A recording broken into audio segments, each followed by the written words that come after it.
देखिए, आईटीबीपी के कमांडेंट हैं, उनकी भी प्रतिक्रिया सामने आ रही है। कुछ जानकारी वो जो साझा कर रहे हैं अभी तक इस हादसे को लेकर, जरा सुन लेते हैं। एक घस्तौली के रास्ते में वहाँ पे बीआरओ का जो कैंप है वो उसमें due to heavy fall, due to avalanche थोड़ा उसको डैमेज हुआ है और डैमेज होने से वहाँ करीब 57 जो बीआरओ के जो एम्प्लॉय थे जो वहाँ काम करते थे वो पता चला है कि वो वहाँ पर ट्रैप हो गए हैं। आर्मी और आईटीबीपी ने सबने मिलकर उनको क्विकली जो है हमने बहुत प्रॉम्प्टली उसका रेस्क्यू वर्क और रिलीफ वर्क स्टार्ट किया। 10 लोगों को निकाला गया है वहाँ से। मैं वहाँ जो ऑफिसर हैं उनसे मेरी लगातार बात हो रही है, तो वहाँ पर उनको हमने मेडिकल एड दिया है। कुछ को ज़्यादा इंजरी है, कुछ को माइनर इंजरी है, तो उसको हम अपने यहाँ रख के ट्रीटमेंट कर रहे हैं। उनका खाने पाने का ध्यान रखा जा रहा है।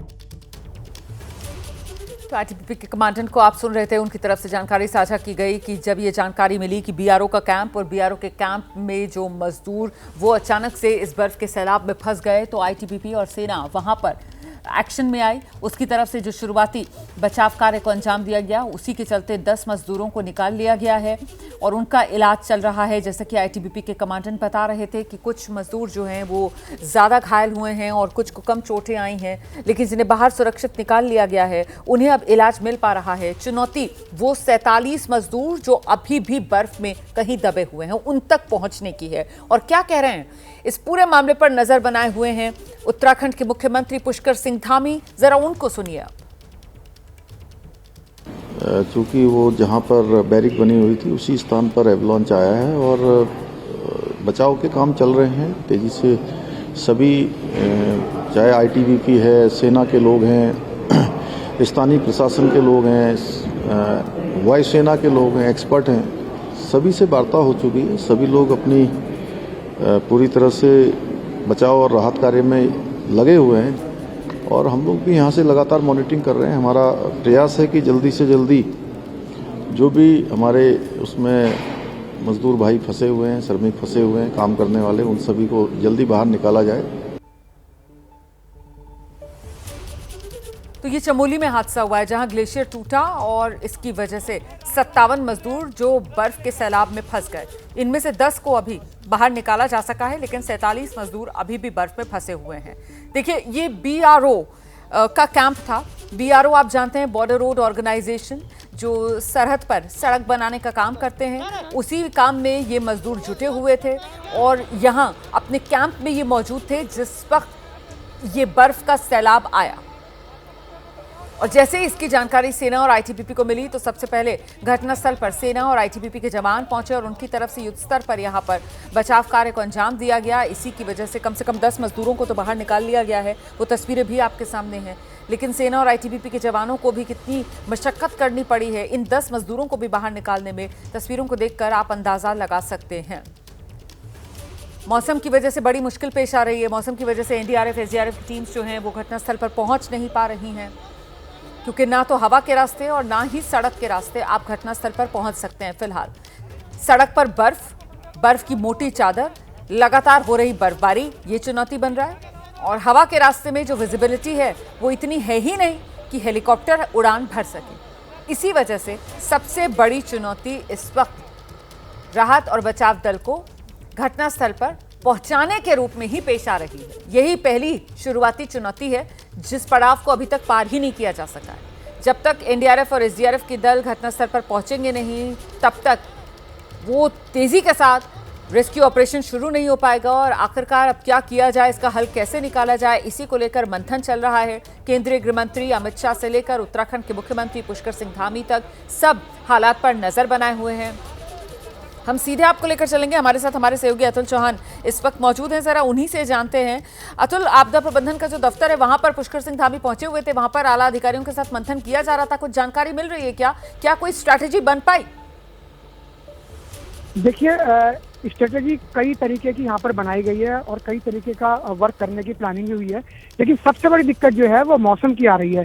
क्योंकि जहाँ पर रेस्क्यू ऑपरेशन किया जाना है वहाँ पर सुबह से लगातार बर्फबारी हो रही है, बारिश भी हो रही है और साथ में जो सड़क है, जिस सड़क से माना तक पहुंचा जाता है, उस सड़क पर भी 5-5, 6-6 फीट जो है वो बर्फ जमी हुई है।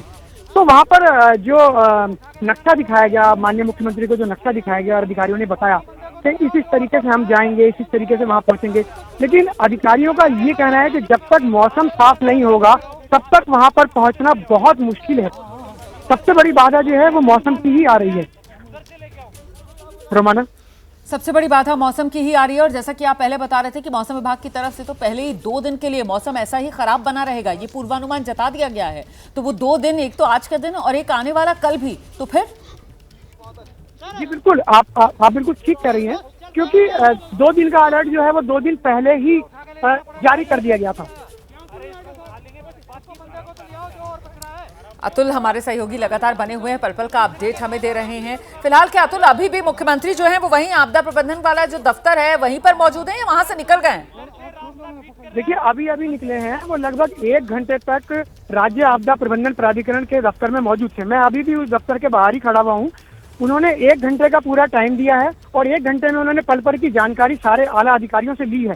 उन्होंने कई टेलीफोनिक डिस्कशन भी चमोली के डीएम वगैरह से यहीं से बैठे बैठे किया है। ठीक और है। इसका एक खाका तैयार किया गया कि हम किस तरीके से देहरादून से या गोचर चमोली से, जहाँ पर हेलीकॉप्टर की व्यवस्था है एयरपोर्ट से, किस तरीके से हम टीमों को रवाना करेंगे। लेकिन जब तक मौसम साफ नहीं होता है तब तक टीमों को रवाना करना संभव नहीं है। बिल्कुल, तो मतलब मौसम से जब तक हरी झंडी नहीं मिलती है तब तक ये राहत और बचाव कार्य जो है एक तरीके से इसका आगाज उस युद्ध स्तर पर नहीं किया जा सकता जिसकी फिलहाल जरूरत है, क्योंकि यहाँ पर सवाल 47 जिंदगियों का है जो बर्फ में कहां दबी हुई हैं, कहां फंसी हुई हैं। अभी तो इसका भी किसी को कोई सुराग नहीं है। ऐसे में कुछ आंकड़ा अभी तक जारी किया गया है क्या आधिकारिक तौर पर अतुल, कि कितने मजदूर फंसे हुए थे, कितनों को सुरक्षित आईटीबीपी और सेना के जवानों ने निकाल लिया है, इसको लेकर कोई जानकारी अतुल? देखिए, 10 मजदूरों को अभी तक निकाल लिया गया है, 47 मजदूर अभी भी फंसे हुए हैं, टोटल 57 मजदूर थे। इसके अलावा अभी तक कोई भी जानकारी प्रशासन की तरफ से, सरकार की तरफ से जारी नहीं की गई है। अभी तक का सिर्फ अपडेट यही है कि 47 मजदूरों की जान जो है वो अभी भी बर्फ के अंदर दबी हुई है और जब तक ये 47 मजदूरों के पास रेस्क्यू टीम नहीं पहुंच जाती है तब तक ये कह पाना संभव नहीं है कि उनकी क्या स्थिति है। और जानकारियां जुटाने की कोशिश कीजिए अतुल। फिलहाल बहुत शुक्रिया, मैं दोबारा आगे आपके पास लौटूंगी। तो कुल मिलाकर अभी तक का अपडेट यही है कि 57 मजदूर फंस गए थे अचानक से जब ये अवलांच आया, ये बर्फ का सैलाब आया। 10 मजदूरों को आईटीबीपी और सेना के जवान जो सबसे पहले घटनास्थल पर पहुंच गए उन्होंने किसी तरीके से निकाल लिया उस बर्फ से बाहर, लेकिन 47 मजदूर अभी भी बर्फ में फंसे हुए हैं। कहां फंसे हुए हैं, कितनी गहराई पर फंसे हुए हैं, इसको लेकर कोई जानकारी नहीं है। फिलहाल इंतजार मौसम के कुछ ठीक होने का किया जा रहा है, जिसके बाद ही एनडीआरएफ और एसडीआरएफ की टीम्स जो हैं वो घटनास्थल पर पहुंच पाएंगी।